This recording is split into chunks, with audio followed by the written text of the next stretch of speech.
I'm so excited to be here again tonight with Tim Teeman, award-winning critic.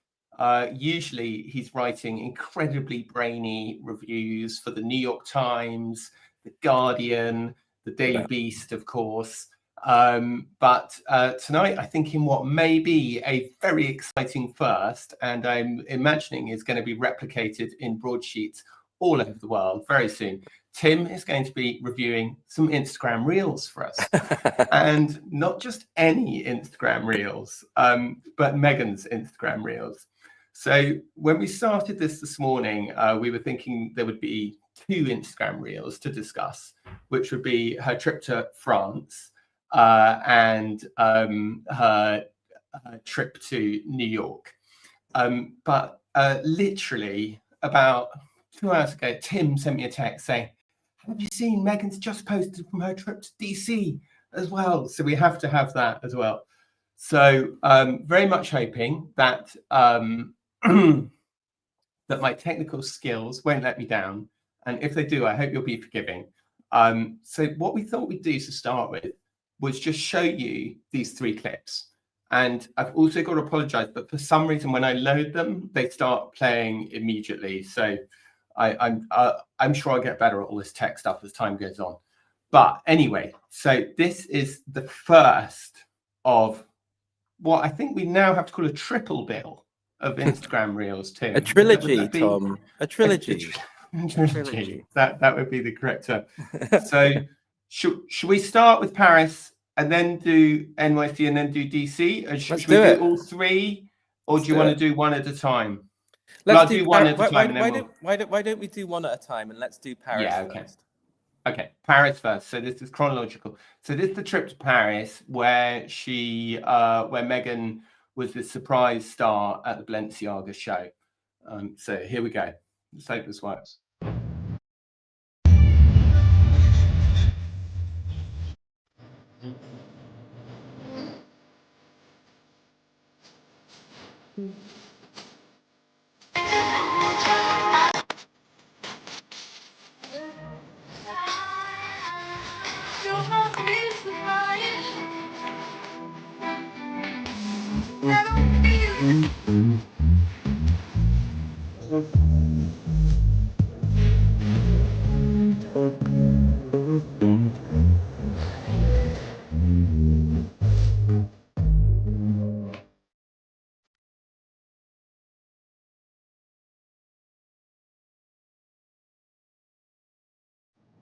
So Tim, what can I'll just pause it there.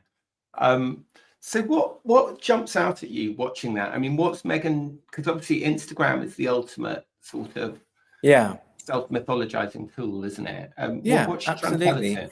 Well, I think what jumps out to me is that I think, I'm not sure who's listening and watching us today compared to a few days ago, but I said a few days ago that what struck me at the moment was the Sussexes are on the move, and Meghan Markle is particularly, literally, physically, and psychologically on the move. And I feel that the trip to Paris to Fashion Week was very much a kind of return to the stage. And if you saw her, what the video leaves out, obviously, is this amazing, commanding, and some people said Zoolander-style walk actually down the runway when she got to the fashion show herself. And she's owning, I would say she's owning space. And what strikes me about the trip to Paris, the visuals are very keyed into, if you're a fan, as I am, and I'm sure you are too, Tom, but of Sex and the City or of a show like Emily in Paris, the images are very kind of Paris, what would we say? Paris aspirational, in a kind of, if you go to Paris, this is the kind of Paris you may want to have. So it kind of, for me, it really keyed into With Love Meghan, her Netflix show, like all the soft focus, kind of slightly sort of, this is, if you're going to Paris, you want to be in that hotel with a balcony overlooking the Eiffel Tower, as Carrie was in the finale of Sex and the City, the TV show. If you go to Paris, you could just have a lovely hotel room, loads of lipsticks, but you'd also have, because she eats junk food as well, everyone, a side of fries on the side as well. And if you go to Paris and you're super rich and you have lots of privilege, you're going to have a team of hairdressers and stylists waiting to make you look fabulous. So in a sense, it's Princess Goes to Paris, and it's a glimpse inside. You know, the video came out after we'd seen the sort of images of her turning up at the show frozen on media sites. This gives us, you know, as Instagram for the rich and famous typically does, a glimpse, edited, polished, but still a glimpse behind the curtain. So that's what I think is going on there. How about you? Yeah, well, and as you say, there's Meghan at the show, you know, arriving in all her gear. Yeah, I thought it was, I thought it was, as you say, it was like very like, this is what Paris is like. I'm having such a great time. But I thought what was really interesting was that in all the photographs, actually, she didn't look like she was having a great time. She looked incredibly sort of stressed and like she was nervous about doing the wrong thing. But the video, you know, that isn't it, that I mean, we all do it. We make our lives look the way we want to present our lives in the reels and the photos that we, and I have to say, we have one of my readers, Sean, who worked in video and editing and that kind of stuff. He was pointing out earlier that it's actually brilliantly edited and put together and lit, and you know, probably quite expensively put together and lit and edited. Was there a later video which showed something that just got me in? Again, maybe it's because of the generation I'm from and memories of at the time having to report on it in the newspaper where I was working at that time. But was there an image later on of Meghan driving through Paris at night? And for me, just watching it, and I'm sorry if I'm wrong about this, guys, but like, it really, it just goes straight back to Diana in Paris at night in the car. And I know it's not what Meghan intended, and I'm not suggesting it was. I just mean as a royal watcher, any royal going to Paris and being in a car, and I don't know, just weirdly being seen in a car driving through darkened streets, immediately your mind slightly sort of triggers back there. I'm not sure if other people felt the same way. But. Oh, I mean, they totally did. Yeah, it was a big point of discussion when she was there, and there were some people felt that it was a mistake, I suppose, or an accident or coincidence. Considerably more people, I have to say, felt that it was a deliberate reminder of of, you know, the connection to Diana in gosh. So I don't know. Look, her spokespeople, when we asked and denied that might be a bit of a stretch. I can't imagine why Meghan would deliberately harken back to something like that. I think it was a very striking image. I think generally that trip, to me, signposted a bold-faced message of I'm back, and I'm on the world stage, and I'm around glamorous, fashionable figures, and this is the kind of bracket of people I want to be seen around and be sort of mentioned around. And this, if you imagine going to a sort of top-class fashion show as the surprise guest of honor, there's an element of drama there, there's an element of presence, and there's an element of saying, this is where I belong, this is my camp, this is where I'm pitching, you know, literally my tent right now. And so for me, that's what that trip to Paris seemed to be sort of saying. I'm out about, I'm not sequestered in Montecito. And in fact, not only am I out and about, I'm owning this event, and I'm going to be the story at this event. And you're all still super interested in me, and this is why you're all still super interested in me. Totally. How about you? What did you hear from? Was there any guidance or any juice or information from the Sussex side of things about Meghan being out and about, first in Paris, then obviously we're going to be seeing the clips from New York and DC. Is there a grander plan here, or is it just she's out and about and doing her business? Yeah, no, I mean, there totally is. And I think that what her people said, you know, because I obviously was in touch with them when the Diana thing came through. And what they were basically saying was, you know, they stuck very much to the official line that it was about supporting this friend. It was about this, that, and the other, about supporting Pier Paolo, the new creative director of Balenciaga, who we saw her embracing Balenciaga embracing at the end of the video. Yeah. Unfortunately, he then gave an interview to The Cut in which he said, well, Meghan, we've been texting a bit over the years, which was a bit different to, we've been creative partners, creating amazing things together on the world stage. I mean, sometimes, and it was a bit weird of her to say. Sometimes rich people can just misunderstand each other. Sometimes I think, I don't know, who knows. Let's go on to the second clip. So where does the second clip take us, Tom? So second clip, we're going to be in New York. Now I've got to apologize. It's going to start playing at the wrong place. I'm then going to have to rewind it. So I'm sorry, everybody. Right, I'm learning, and for a 51-year-old man, I think I'm learning pretty bloody fast. So anyway, you're doing very well. So I'll try my best. But this is New York, and now I'm going to get it back to the beginning. So I'm sorry about that. Okay, no, right. Don't worry. Here we go. Settle in, everybody. This is number 2 of the trilogy, the triple bill.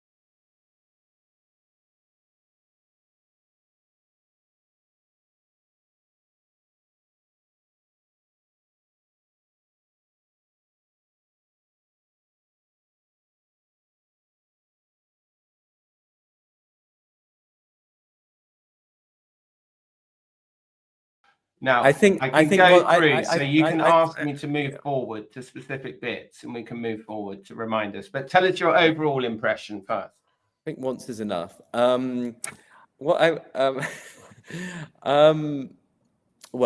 I'd love to know how much of that pizza was really eaten. First. It's quite interesting, the junk food thing, isn't it? To show how relatable you are. Right. Well, just let's see who really ate that pizza. Also, as a girl who really loves her lipstick, we have lipsticks again, very heavily foregrounded, rows and rows of them. We also have something which people have been satirizing since the beginning of her cooking show, which is this sort of constant laughter or giggling, or just kind of, she does it on the TV show as well, and you're just like, what are you? Are there sentences around this laughter? I don't know. It's just kind of like, okay, I'm glad you're happy, but is it what? Why is the constant laughing and giggling at seemingly nothing, just the joy of life or something? Yeah. Harry, it's interesting to have a mini presence of Harry in the background again, looking cheery as well, which obviously underlines. I think Harry's presence in these videos is interesting and significant because of previous media reports around the state. These media reports continue into the present day, into the present week even, around questions around the state of the marriage and whether they're going in different directions and are there any issues there. These videos from the couple themselves or from Meghan herself says, we're fine, thanks. To me, those images are very implicit. We're doing fine, thank you. And again, pictures of New York. It's rather like the images from Paris. These are images of New York, which are universally aspirational. Again, we had the Parisian song for Paris. We had a very New York jazzy upbeat song for New York, and a set of images which reflect the city. I find it interesting. It's from Guys and Dolls, that song. Was it from Guys and Dolls? Thank you. And I do find it interesting that in both videos so far, hotel rooms feature a lot. So although we are in these cities and we do obviously see the Eiffel Tower for Paris and we see, the bridges of New York, and we have a sense of New York and a yellow taxi bit of cookie or whatever, that we also sense a classic rich person or glamorous person thing of hotel rooms. Nice hotel rooms, my goodness, the hotel rooms are probably, bigger, than 2 of my flats, but still that a slightly sequestered life of going from event back to hotel room type of thing. And it's kind of an interesting plush cage, one feels, this kind of existence. And also it's lovely to see, and I think that we've known that they've had a relationship for quite some time, the presence of feminist icon Gloria Steinem there as well. Yeah. Meghan embracing her. How about you, Tom? What's the New York vibe for you in that video? What's the vibe she's trying to sell? I just can't get over the shoes and the air freighted, the air freighted wardrobe here. I mean, that's a lot of shoes to take for one weekend, right? I don't know. Those are the Balenciaga ones, actually, that she had up on the sea. I don't know. 3, 4, 5, 6, 7 pairs of shoes for a weekend. Any New York woman will tell you that isn't such an amazing, shoe. Don't forget, Carrie kept her shoes in the oven in Sex and the City. So, and shoes were a complete key component of that show, her Manolos and stuff. And I would say that, you're right. It's a lot of shoes if you're a boy, but if you're a woman in New York, and if you've ever worked in New York, and you have, Tom, I know, I've worked here in the city, and women, it's interesting seeing women come to work in trainers or sneakers, as they say here, and then you'll go into an office here, and there are weirdly rows and rows of heels and pumps as well, just ready to go just in case. So but it's quite, and this thing of the clothing, it's like half, I don't know, and there's Harry barefoot. It's Harry. I think that this thing about, like, on one side, I'm really normal. I'm just like you. I love the pizza and I love my fries.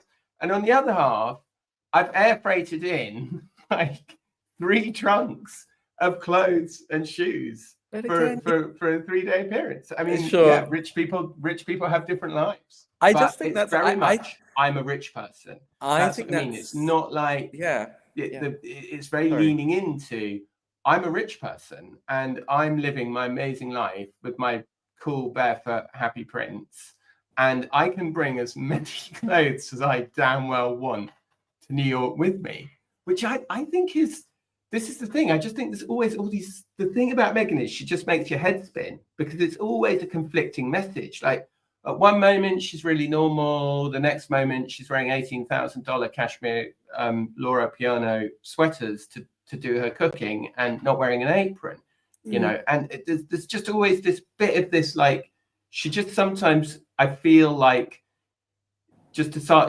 slightly needs to decide what her brand is. I think I would dissent. I guess she's going, my brand's being a rich person now.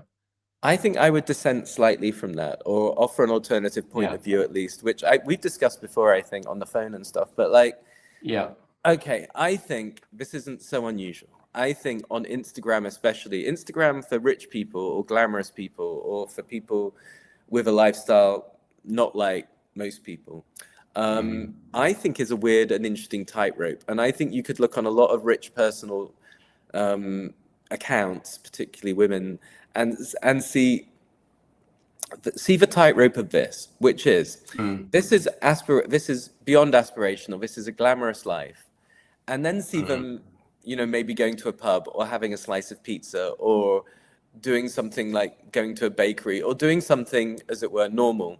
And I think these Instagram tightropes for rich people or for privileged people trade on our own levels of belief and disbelief, basically. And we want to buy into some of the craziness of the jet set lifestyle, and then we do want to see them eating that pizza, or they think we do, as you know what I mean. So I think there are a number of things going on in these videos, which is yes, viewer, this is an amazing life, probably one that you won't experience. Also, yes, we eat pizza too. And I think it trades. I think it trades on our own suspension of disbelief sometimes, these sorts of things, rather like watching rich people on television does exactly the same as well.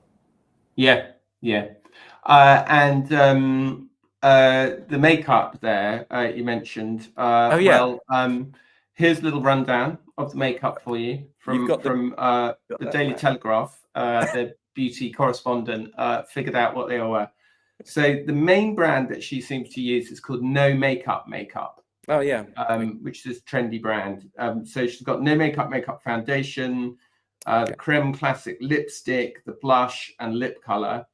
And then she's got, apparently, the makeup brushes that she's got are very expensive Japanese makeup brushes, which are apparently the best in the world. Yeah. And then, of course, loads of Charlotte Tilbury, flawless setting spray, Charlotte Tilbury flawless finish powder. Yeah. Tom, what was Meghan? What was Meghan doing in?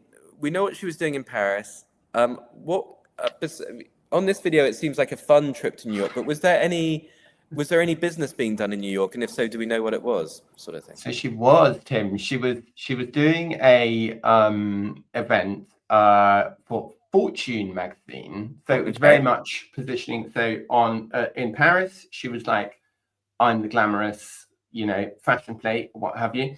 And then when she came to New York, she was doing this event for Fortune magazine, in which she was the sort of keynote interviewee at their Women in Business, I've got the name wrong, conference. But it was a female-led conference.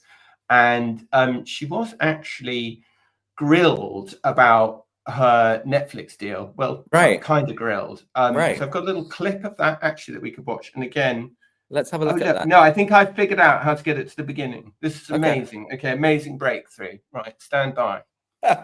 Overall deal with Netflix, and then not dissimilar to Higher Ground and the Obamas deal. Once that had come to its term, the extension of it, which was such a incredible sign of the strength of our partnership, was now being in a first look deal, which is also exciting because it gives us flexibility to go to our partners first, and then at the same time to be able to shop content that might not be the right fit for Netflix, but has a home somewhere else. So I think my intention would be to have really bespoke, small retail collaborations, do some interesting ones as well in global territories. And then, of course, as you think about scaling, it's a brand that's accessible, but it still has a quality that feels as though it's masstige. And so when we think about larger retailers, I think in the next couple of years, that would make sense. My husband and I were in an There's a new word for you, Tim. Mastige. Wow, Tom, mass market prestige. If I never hear that word again, but I feel like I'm going to be hearing it all the time now. What a horrible collision of words. There are some collisions of words which are lovely, and there are some which you just think, no, let's not. And that is a real let's not word. Okay, mastige, everyone. Let's get used to it. So the interesting thing about this interview, really, and the thing that caused headlines was, as you say, that interviewer grilled Meghan and asked her, well, what's up, season 3 or no season 3? And Meghan didn't answer clearly and directly. And the interviewer, to their credit, went back and asked, I think more than once, and then eventually gets to this, what I consider to be a kind of word salad of an answer. A plausible word. I'm not criticizing Meghan for saying it. I think we'd all, if we weren't really sure what our future held, but we had some vague idea, we might come out with a eloquent word salad such as the one that she just gave. So there seems to be there, Tom, a kind of, I'm going to continue. You tell me if I'm sort of deforesting this incorrectly.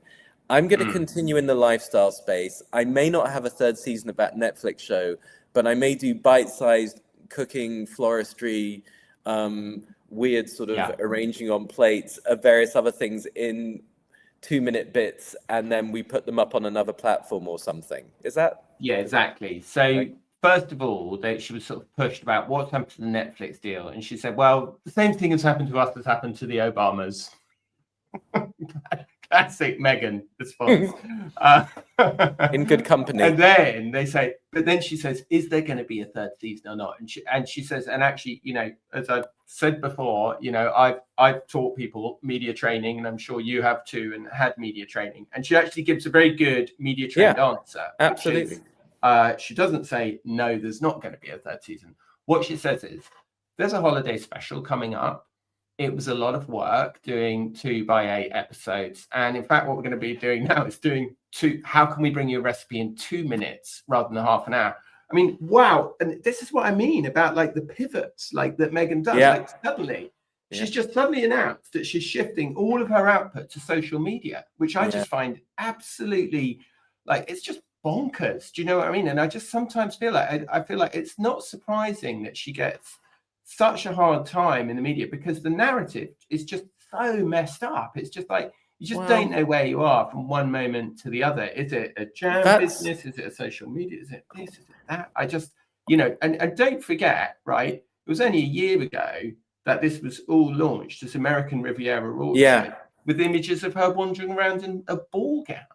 I mean, know. you know what I mean? So it's like, But where are we? What are we doing? And you know, I feel it's a very, very dizzying blur of pivots that, and not in a good way. Like, I think there's a lot being thrown at the wall in real time. I think that's what's Yeah. going on here. And I think ordinarily with a bigger company or a more organized sell of business, you would not be seeing it so rawly in front of you. I think there'd be kind of, you know, softened edges and things like that. But here is, I think, this isn't a criticism of her. I think she's trying stuff out, and some stuff, a lot of stuff doesn't seem to be working as they would hope it to have worked. And so therefore, it's all tried out in real time, isn't it, Tim? I mean, that's the problem. Yeah, and therefore is that, like, it's just chaos. Yeah. It's chaotic. It's just therefore what are you? In real time, we're seeing people pivoting and in sort of trying to figure something out. Now, I don't think that's not. I think that's all right. I think that's kind of completely normal, but it's not. But for a media that is so, for a lot of media that is so kind of intensely and naturally anti-Meghan, it's a feast, basically, because it seems like here is somebody who they don't like very much, fairly chaotically trying to find something that works. And that, of course, is a gift. That, of course, is a gift in terms of column inches. But, you know, she is just, as we saw, as you said, very eloquently put it in real time. You can see it sort of working in her mind as she's saying it. It's like, well, you know, that maybe isn't working as I hoped, but this might. And, you know, off we go. I'll tell you what I think, Tim. Honestly, I think I hear what you're saying, and I understand your instinct to, you know, not want to be part of a massive pile-on Meghan, and you know, totally, I get it. Like, but I think that I do feel that genuinely there is a massive, and I wrote a big piece about this the other day. There's a massive lack of authenticity at the core of the brand, and it keeps coming out. And for me, it was a really tiny detail the other day that I thought really exposed it. So actually, in this interview, she talks a lot about how she was making jam all through the pandemic and making jam. And she put this clip on Instagram the other day of her getting, when you make jam, which is very easy to make, I hasten to add, one of the things that you can do is you can put the pots of jam, or if you're canning, you can put them in boiling water, and then to lift them out of the boiling water, use things called jam tongs, which have a rubber handle on one end and a kind of grip on the other end. Now, people do confuse them and use them the wrong way round, but it's actually quite dangerous to use them the wrong way around, because you can drop the thing and it can explode, and it can be like, that's what they're for. And the fact that she was using the jam tongs the wrong way around 5 years after telling us that all she's done is make jam and stuff, it was a tiny detail, but to me it seemed very emblematic of this kind of fakeness at the core of the brand. I just don't believe that she's making jam every day, and it extends to all the other things about Meghan for me, that it all feels very inauthentic. And like, even in this, she got the launch date of her own product wrong in this interview. She said it was in February or something. It was actually in May. I think one of the issues with her is that, you know, I've watched every episode, naturally. Criticize me if you like, maybe more than once, of her show. And I think the interesting thing about the show, I mean, any viewer watching it's like, this isn't her natural habitat. Like, I don't think it's inauthentic, but what I do think is she's mildly interested in the things that she's doing now as a business, but she's never been committed to them as a business, or committed to them as a dedicated hobby. Do you know what I mean? So I don't doubt she may be interested in making things look pretty, but I don't think she's ever dedicated a massive amount of time to it. So what I do think, I'm a great fan of the Great British Bake Off, like maybe some of the people watching are, and you are never in doubt that not only the bakers on that show, the people competing to win, but also the experts, Paul Hollywood and Prue Leith, are experts in what they do, and that gives the show a grounding, and it gives the expertise a grounding in terms of their criticisms of the contestants. Now, you never feel that about With Love Meghan, but what you do feel is, in some sense, there is a general interest here, and this is the thing she felt she could bring that spirit to. Now, I'm not sure that's inauthentic, if just not inexpert. I don't think it's strong enough to carry whatever she's trying to sell at the moment, but it may, what her generalism and her sort of the vibe she may alight on the thing which makes more sense. The things so far haven't made sense, I would say. Yeah. Now, okay. Now we're going to look. So actually, they were in New York actually for the Humanitarian of the Year award. Not that. Okay. Not the Fortune thing. The Fortune thing was in DC.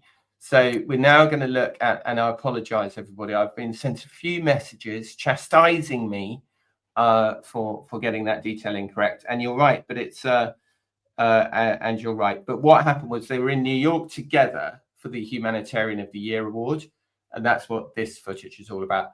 Then she goes off independently to DC, does this interview with the Fortune event, and then afterwards publishes this Instagram of her time in New York, which is the one that you pinged to me. No, everyone. Today. No, Tom. This is the DC. One. So this is the one from DC, and this came out a couple of hours ago, basically, right? You see, when Tim was my editor, I have to say, this was a regular comment. Tom, you've got them in the wrong order. No, it's not. Order. I'm not. I'm not. Look, I'm not doing that, but I am saying. No, you're correct. No, you're right. Yeah. Just okay. So to be clear, sorry, New York Humanitarian of the Year. That's where Harry. It was a joint thing. They did it together. Then she went to DC, did the Fortune event, and then this afternoon, published this.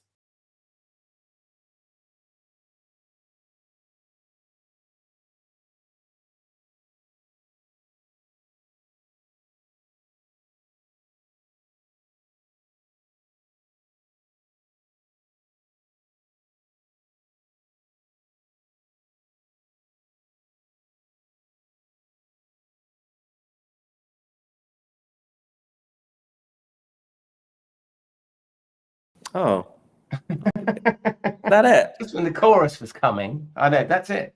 So it is quite. I did notice it's much shorter than the other ones, and I did wonder whether there was a bit of a bit of haste to get it out the door. Maybe it is quicker, but as in your critic mode, I mean, it's no less short of motifs that tell us a lot about Meghan, the serious person, isn't it? I mean, it's less hotel rooms and junk food and more. Yeah.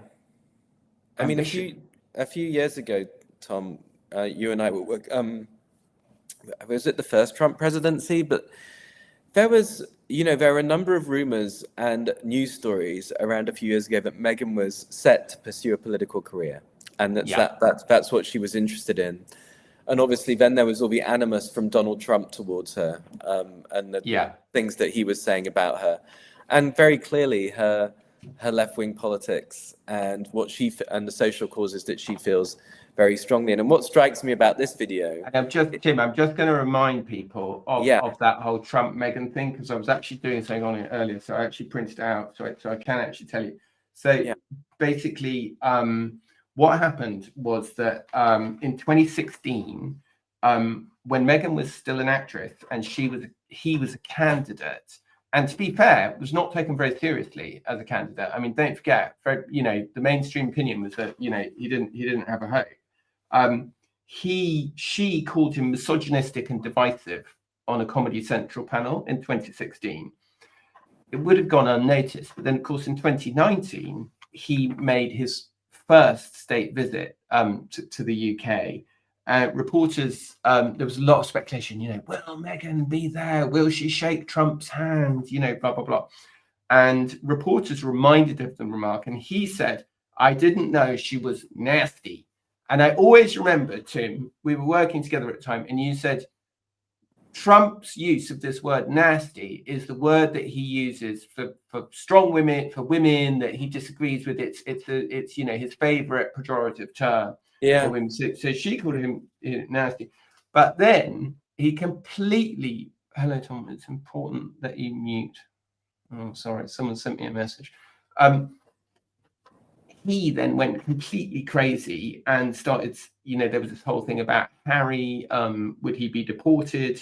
And then the New York Post asked him if he was going to deport Harry. And he said, this is unbelievable what he said. He said, I don't want to do that. I'll leave him alone. He's got enough problems with his wife. She's terrible. Yeah. So it was a pretty shocking, so anyway, that's the background of the conflict between Meghan and Trump. So yes, as you were saying, Tim, that has all fed into this narrative of would she pursue a political career, and she seemed to encourage it. She had there was rumors that she had meetings with Gavin Newsom. There were sort of slightly politically motivated campaigns, but then it all seemed to come crashing down when she gave this Bloomberg interview after when the show first came out, and she was asked, what she thought of the current state of America, whether there was anything she had to say, and she said, "I'm not going to say anything." She said, "I don't want to say anything. I don't feel I have the need to have anything to say." Yeah. But yet here we are in Washington with some very pointed imagery of, the key landmarks of American democracy, right? Yeah, I mean, I would say this video is pretty much in line with the previous two. These are images of what I will just say that these are images of Washington that are meant to be immediately recognizable to people.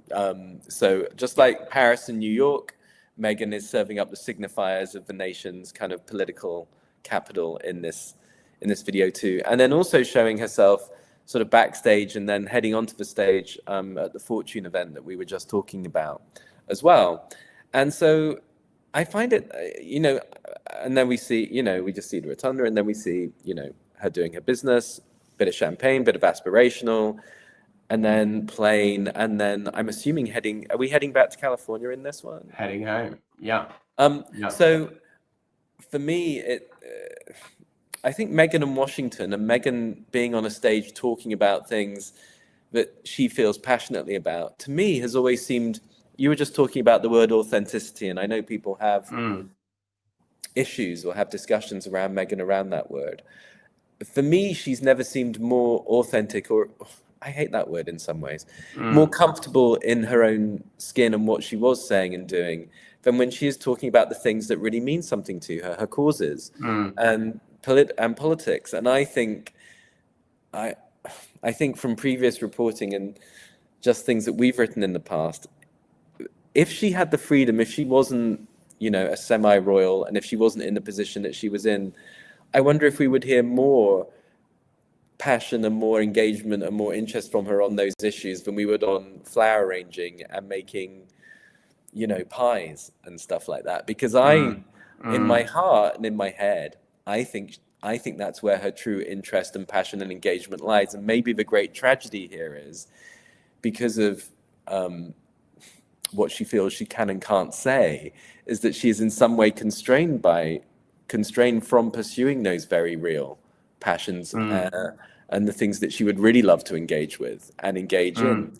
And maybe that's more a tragedy of a political class and attitudes towards women in the public eye than anything else. I'm not, this isn't an argument for her. I'm trying to decode the video in some sense and say maybe if in a different world and in a different set of attitudes around women, and especially around women with power and influence and who are in the public eye, that's where you might in reality see Meghan's most passionate voice. And I mean, it's definitely, though, I think that I just feel like Meghan needs to slightly decide what she's going to do and stick at it for more than 5 minutes. I just feel like everything changes so quickly that one moment it's this, one moment it's that, one moment you're in a ball gown, one moment. I mean, does anyone really think that as ever is going to be around? And I don't know. Like it just really. Like even that she had this Shop My page, right? And Shop My is like it's like the easiest affiliate marketing link you can do. Do you know what I mean? You basically, you put up a bunch of stuff. Like I could do a Shop My page. I could put my tie on it, right? And I could say, oh, you know, everybody, if you like my tie, you can buy it on my shop My page, and you just get a cut from it. And it was suddenly gone. You know, it was there and then it was gone. And you know, I don't know what happened. I don't know the inside story. Maybe there were problems with the platform or this or that or the other. But it just felt like to only give Shop My 6 weeks, you know, and then like, oh, it's not working. It's not working. Somebody decides it's not working and ditches it. I sort of just slightly feel that, you know, Meghan had this famous quote, didn't she, right? If you're not going to give it 5 years, don't give it 5 minutes or something like that. Mm-hmm. And I just feel like what she does is the opposite of that, because everything seems to only last 5 minutes and then it's given up again. And I find it crazy that literally, you know, we're now back to the humanitarian thing. We're back to the, you know, that whole angle. And Mm-hmm. I'm just like, I don't know what you are, guys. And it's my job to follow you, but I do not know what you are. Maybe like, I'm genuinely confused. Maybe, you know, maybe they don't know, and maybe they're trying to figure it out. And the thing we go back to is this is happening in a kind of 24-hour news cycle of real time, and very publicly. And so it can seem, I know it might seem to you a bit haphazard, but my mind, I will say, and again, I'm showing my age again, so sorry, viewers, but my mind does go back to 1993, actually. And it goes back to a very specific moment. It's a year after Diana and Charles have separated.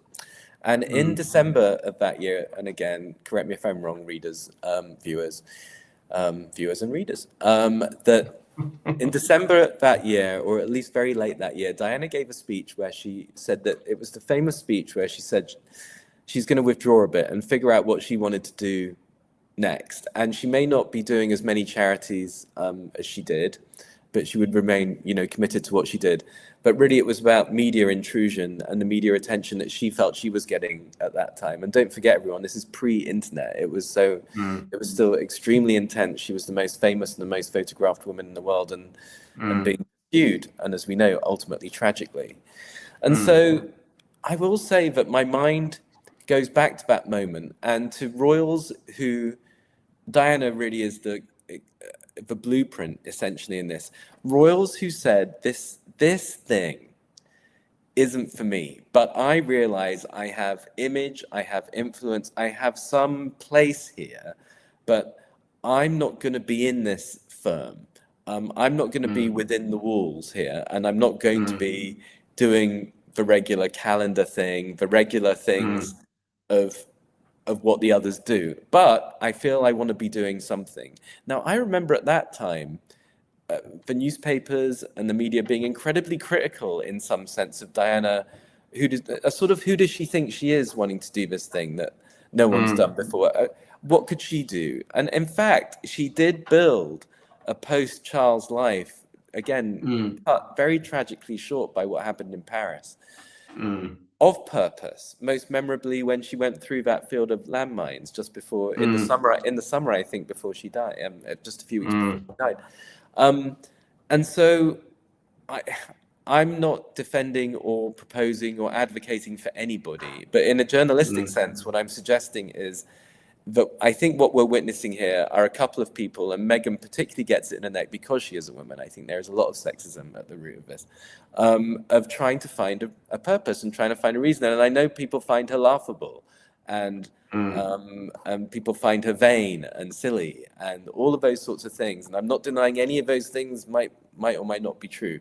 But I do think she's trying to find something that fits. And I genuinely think that her real passion may lie in political and social causes she feels she can't actually have a voice in because of her public position.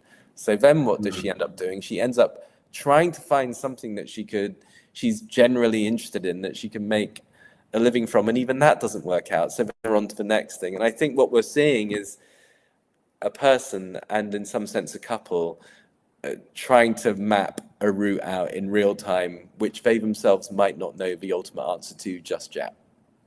I think one thing, and it's really interesting, the Diana thing, you know, one thing I really remember on the weekend that Diana died and a few days afterwards, when there were, she died on a Saturday night. That's right. Late and Saturday Sunday night, newspapers, until Sunday morning. And the Sunday newspapers the next morning were filled with little slips of paper, little erratum, saying, we're so sorry about the awful things written about Princess Diana on page 67, 83, 95. We're sorry about the things saying she's an embarrassment. We're sorry about the things saying she shouldn't be meddling in the affairs of the British government. We're sorry for saying that she shouldn't be getting involved in matters of important national defence. We're sorry for saying that landmines are a really important form of national defence for some countries. We're sorry for saying they're a major export of, you know, and it's like, it's easy to forget that Diana, at the moment of her death, was very reviled by a huge number of people, you know, and there are still plenty of people in the United Kingdom who think that the United Kingdom lost leave of its senses the day that Diana died, and have never returned to them, with the outbreak of mass mourning and the people crying on the streets, and which was previously stuff that we'd mocked the North Koreans for, and that kind of stuff. And so I think it's a really, really interesting point what you say, that look, ultimately she's clearly trying to find her position and find her place. But I still feel, and I hear what you're saying, but I suppose I do ultimately feel that it all playing out in public is, it's causing problems, because certainly is. Just like everything she does is in the news, everything people want to talk about, we go back to the points we made a couple of days ago about soap opera, right? I mean, people, these two have been cast in people's minds, or the mass media's mind at least, as two key characters in an ongoing soap opera, and in some sense the media set those characters in stone, and then write around them, and I think that's unfortunate too. It means that the real people behind them are very rarely given by the media a chance for growth or change, because they've been typecast, right? Like a lot of kind of soap character archetypes are. It's interesting what you were, when you sent me, looking at those videos that we've all just been watching together, I thought it might be interesting to look at William and Kate's Instagram today, to sort of to do a compare and contrast about, and the contrast couldn't be greater, right? They're very, they've got lots, millions and millions of Instagram followers, obviously, and a very traditional set of royal duties. Rolling out some pastry. And then there's, I think that the Crown Prince of Jordan's in town, and William's greeting them. I'm sorry if I've got his title wrong, Tom. No, you are, And then there's Camilla with Peter Rabbit, which I posted earlier. Which you talked about earlier on. Yeah, exactly. And it is really interesting when you look at the It's interesting that at some points over the last few years, we thought that Harry and Meghan were influencing or pushing the royal family in a certain direction, at least in terms of social media and in terms of what they're sharing. And there was that really quite intense video that Kate and William did about the state, sort of an Instagram video that was very sexy and very kind of sort of almost kind of lush and sort of soapy, kind of, wow, they kiss or hold each other in ways that we hadn't seen before. Since then, they seem to have gone back to a bit more of a traditional model. And I do think when we look at both camps, we seem to be going, Tom, correct me if I'm wrong, but are we going back into almost a more, the royals seem to be bunkering down into a kind of traditional mode, and they seem to be resisting some elements of the kind of wham bam glam innovations of Harry and Meghan, or are they doing those things as well and we're just not seeing it as much? I think they're doing both. It's really, really, to be honest, Kate's doing this crazy thing at the moment. I mean, if Meghan was doing it, she'd be absolutely monstered, where she's doing a video for each season, spring, summer. So we're all on tenterhooks waiting for winter. Have we had autumn? We've had autumn. Rolling this, rolling fields, and it's super weird. And it's like they're lovely films, they're lovely videos. And I suppose, you know, you can argue that the future Queen's role is to encourage us all to, you know, go outside and play with our children and scatter the autumn leaves around. It does feel a little bit. It does feel a little bit strange. It's interesting, isn't it? But as you say, the real question there is, and maybe it's one for our next chat, or whoever you chat to after me. But the question there, which you just vocalized, is if Meghan did it, she'd be monstered. And so the interesting thing is the continued, again, I would consider soap opera typecasting of Kate good, Meghan bad, even sort of into now. You know, so somebody could make one video, or somebody could have a picture taken in one place and they would be beautiful this, beautiful that. And then the other person would have a similar video or have a similar sort of inconsequential thing published. And they'd be like, why is she doing that? Why is that? What's she doing that?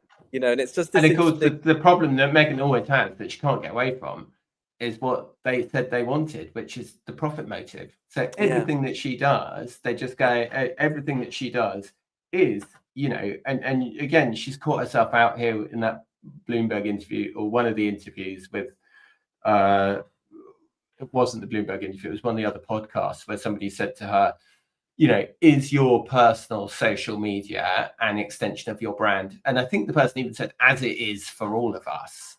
And Meghan kind of, so shocked, went, no, absolutely not. My personal media, my personal social media is just very personal. It's just about me, which is, you know, it's clearly not accurate. I mean, it's obviously about her brand and about building her brand. Emma Greed, thank you very much. Sabs McDabs, it was Emma Greed, it was the Emma Greed interview.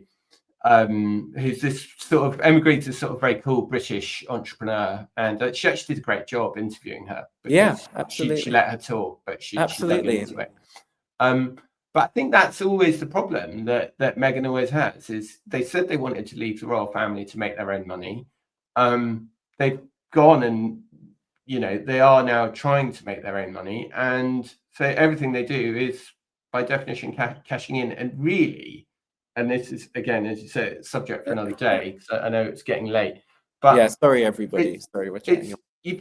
Ultimately, because she's going around calling herself Meghan, Duchess of Sussex, and because she's sending personal notes to people, she's having stationery slips printed up with HRH on them.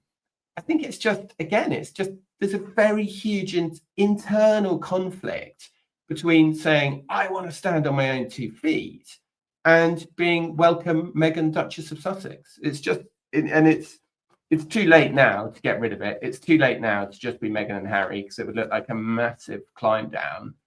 I do wonder really whether they'd have had less criticism if they had dropped the titles. And also, like, as an Englishman, it's kind of naff to use your title in New York. I mean, I know you don't use your title, Tim. What would I'm not even going to ask you what my title would be. You can tell me offline. But it is kind of naff, isn't it? I mean, America's a republic. Like, it is kind of like people walk around demanding to be called Lord Stick in the Mud. It is. But let's not delude ourselves that the royal family aren't also branding themselves constantly and selling. The royal family, long before Harry and Meghan, were spinning an image of themselves uncontested into the public consciousness, kind of through to the 1980s and my childhood. So, I mean, they're not doofuses here. They are past masters at image construction.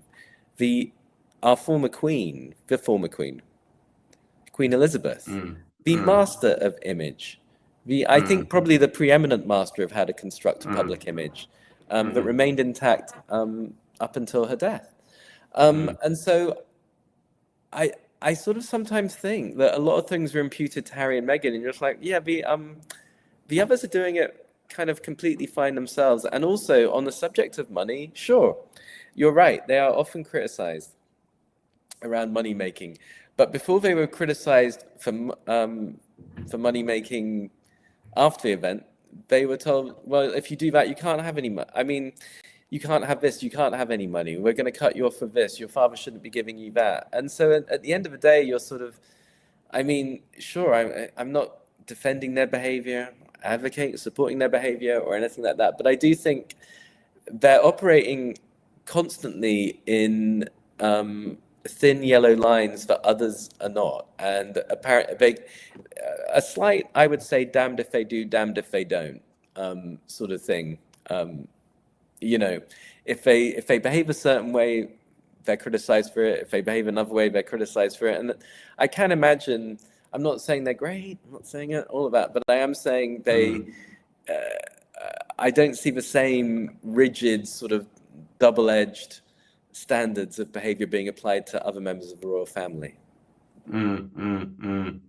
But I mean, do you think that? But I know they're not in the royal family. Brand, take out the morality, because everyone's got their own opinions of whether they did the right thing or whether they told lies on Oprah or whether they were evil and wicked and betrayed their family, what have you. But just taking all the emotion out of it, do you think in a branding sense it was a mistake in terms of their long-term brand to go out initially with all these grievances about the royal family are racist, the royal family of this, he threw me on a dog bowl, like, you know, and was that, like, just practically, was it a smart thing to do? Because my feeling is that it wasn't, because I feel that I'm sure they made a nice lot of money out of it, and I'm sure the money was very handy to pay for their security, and, you know, they gave some to charity, as we know. But was it a smart thing in terms of their long-term brand? Because they can never get away from that now, because every time they say be kind, everybody just says, well, you said all these awful things about your grandfather, this beloved institution, while your grandfather was on his deathbed, while your grandmother was on her deathbed, you know, and it's true. Like, they did. To answer your question, I think they painted themselves into a corner with that narrative. I think in terms of passion and in terms of how they felt, they, as they say in this country, and a British person can't say it without sounding ridiculous, they said their truth. And they said it over and over again. And as you say, Tom, and as we've discussed before, you know, that very much, you know, grievance was the initial post-royal brand for those two. But they had a laundry list of things they were saying. And to be fair, and again, Spare is the most astonishing royal book, I maintain. Yeah. It is the most astonishing, compulsive to read, brilliantly kind of written, actually, book. And so, yes, Tom, you're right, I think. But they did, for a period of time, that was their thing. And I think turning the cruise ship around is proving difficult. I think it's proving difficult because for the couple, for a long time, they seemed united in that narrative lane. And then in the last, how long would you say, Tom? Last year and a half, there has been a deliberate, it would seem, divergence between the two. Harry is still fighting various legal cases in Britain, both around media intrusion and around security, while Meghan is going for, hey, everyone, lifestyle time with the Netflix show and with, you know, the things that she's, it's really dissonant. It's really dissonant. And I think the media are like, okay, so can we begin seeing them as a strong marriage and a strong couple still, but now pursuing different professional interests? Or seeing as we saw them or cast them as a unit, united not just by marriage, but by this professional lane of this is what's wrong with a royal family. Now that they're going into separate business and sort of rhetorical lanes, does that mean the union, the marriage itself is affected? So I think in some sense, you know, their advisors and maybe the couple themselves are thinking, okay, we are doing two very different things professionally at the moment. So how do we marry these two different roads we're going down seemingly that way while still maintaining, you know, the the happiness, the public happiness of our marriage. And I think that might explain, Tom, why we see Harry in these videos that Meghan's been doing. I think, as I said earlier in our conversation this afternoon, for me, those are subliminally saying, we're good, thanks. Yeah, kind of thing. yeah. I don't know. Tim, What do you think? absolutely fascinating. We've been on for more than an hour, so we I'm have so to let sorry. all our they can't log off. Our fans cannot log off because I'm they're sorry, enjoying everyone. it so much. Sorry. Thank you so much, everybody, for coming. I'm trying to persuade Tim to start a Substack, so please send him lots of messages telling him he's got to do it and that it's going to be a massive hit. Thank you so much, everybody, for coming. It's wonderful to have all of you brilliant people live, and actually it makes such a difference, and the energy of us talking, it being live and having your comments. Thank you very much for the corrections, especially thank you from Sean, one of my oldest followers, always bringing me up and catching me out when I make mistakes. And yeah, sorry I made that mistake about initially saying the conference was in New York when it was in DC. And like things like that I wouldn't have got without it being the people live coming in. And I think although it then gets thousands more watchers on the replays, it's definitely having you guys live makes all the difference, keeps us on our toes, and avoids me having to edit anything, which makes my life much easier. So thank you so much. I'm going to attempt to elegantly end the stream. Thank you very much, everybody. Thank you. Appreciate it.